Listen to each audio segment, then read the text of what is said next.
présente Marc-André Patnaud de Courtier Immobilier chez Remax Alliance. Je suis en compagnie de Nathalie Audet, courtière aussi chez Remax Alliance. Bonjour Marc-André. Bonjour, bonjour. Une petite question qui vient de la part des vendeurs. On pose souvent la question, je m'apprête à vendre, mais je me demande, est-ce que c'est le bon temps? C'est quoi le meilleur timing, comme on dit? Fait que si je te pose la question pour la copropriété, les condos, est-ce qu'il y a un meilleur moment dans l'année?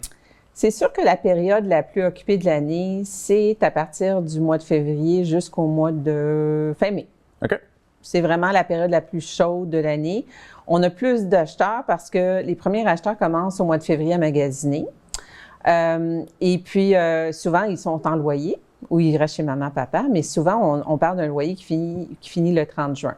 Un grand classique. Ah, exactement. Alors, au Québec, on a la situation anormale que toutes les autres n'ont pas. Tout le monde déménage le 1er juillet. Un sport national. Exactement. Oui.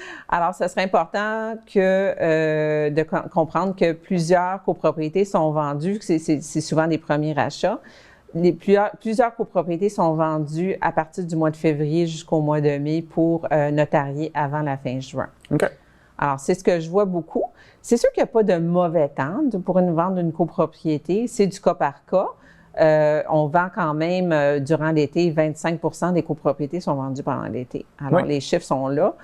C'est vraiment une situation où est-ce que il faut juste faire une belle mise en marché. C'est sûr qu'on a moins d'acheteurs en été, mais on a moins de compétition aussi.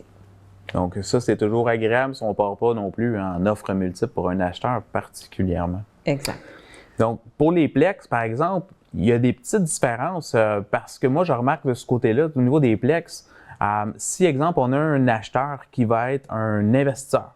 Oui. Donc, l'investisseur, lui, il va regarder des mathématiques. Il va prendre son Excel, si on veut, son tableur.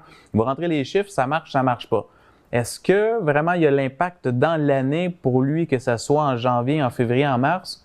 Évidemment, s'il y a plus de choix, tant mieux pour lui, mais il peut aussi avoir la donnée fiscale.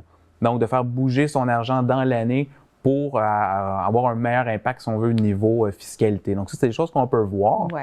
Il y a aussi, tu sais, quand on achète une propriété à revenu, c'est important de comprendre qu'on doit donner 6 mois d'avis. Si un investisseur veut habiter le bâtiment qu'il achète en propriété à revenu, c'est vraiment important qu'il sache qu'il faut qu'il donne un 6 mois d'avis pour habiter la propriété si elle est déjà louée. Absolument. Donc, quand on achète une propriété, on veut, dans ce cas-ci, si la personne veut l'habiter, on va peut-être cibler à la place un propriétaire occupant, qu'on n'aura pas besoin de déloger, si on veut.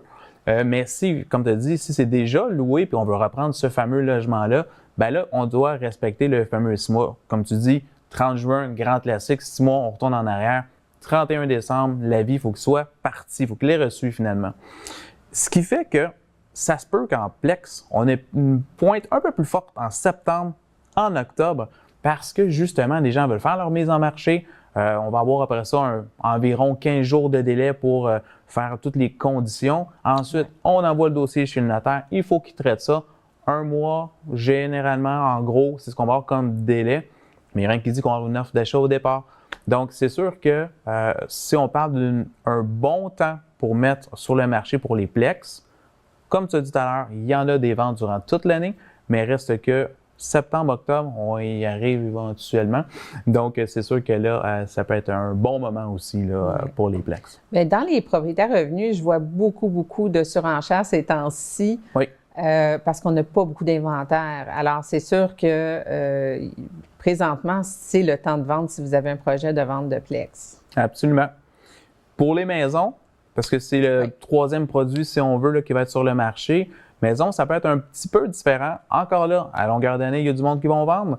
Mais si on imagine que la belle propriété, c'est une maison unifamiliale qu'on imagine là, dans notre tête, là, avec des beaux arbres, on arrive sur place, on fait wow, avec les belles fleurs sur le côté. La piscine la terrasse. 25 degrés, beau soleil, puis là, on a juste envie de sauter dedans. Est-ce que c'est plus alléchant que les 2 pieds dans le slotch au mois de janvier? C'est sûr que les acheteurs vont peut-être être plus intéressés d'acheter en été, mais on voit beaucoup de ventes de propriétés unifamiliales dans les mêmes périodes que les condos, de février à juin. C'est sûr que, tu sais, L'optimisation de la beauté de la propriété pour la vendre, c'est vraiment à partir du moment où est-ce qu'on a du beau temps au printemps. Absolument. Alors, puis on ouvre tout de suite notre piscine, on s'occupe de bien faire notre terrassement, puis on fait bien sûr une belle consultation, une staging pour optimiser les espaces intérieurs, on épure tout. Alors, tu sais, il n'y a pas une mauvaise période pour vendre une maison, d'après moi. Je ne sais pas si tu es d'accord avec moi, mais... Bien, c'est toujours... On a parlé de ce moment-là. Il y a peut-être un autre petit facteur que je rajoute pour les maisons unifamiliales.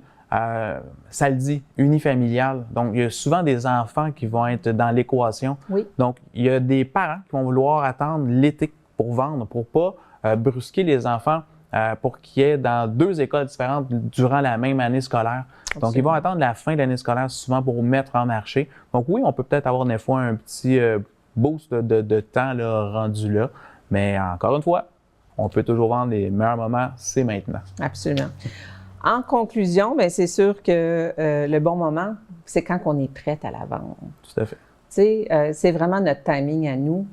Si vous n'êtes pas prête aujourd'hui, vous êtes stressé, vous avez trop de projets, puis que votre propriété n'est pas prête à être mise en marché, bien, ce n'est pas le bon timing. Alors, le bon timing dépend du vendeur, Définitivement. dépend de sa capacité de recevoir les visites, dépend que s'il y a des objectifs clairs pour acheter ailleurs, c'est quoi son projet, et puis dépend bien sûr son accompagnement. Alors, moi, je pense que c'est vraiment une question de timing et puis en tout cas, la conclusion est simple. On vend quand on est prêt à vendre. Absolument, je suis bien d'accord avec ça. Bien, merci Nathalie. Merci à toi, Marc-André. Plaisir.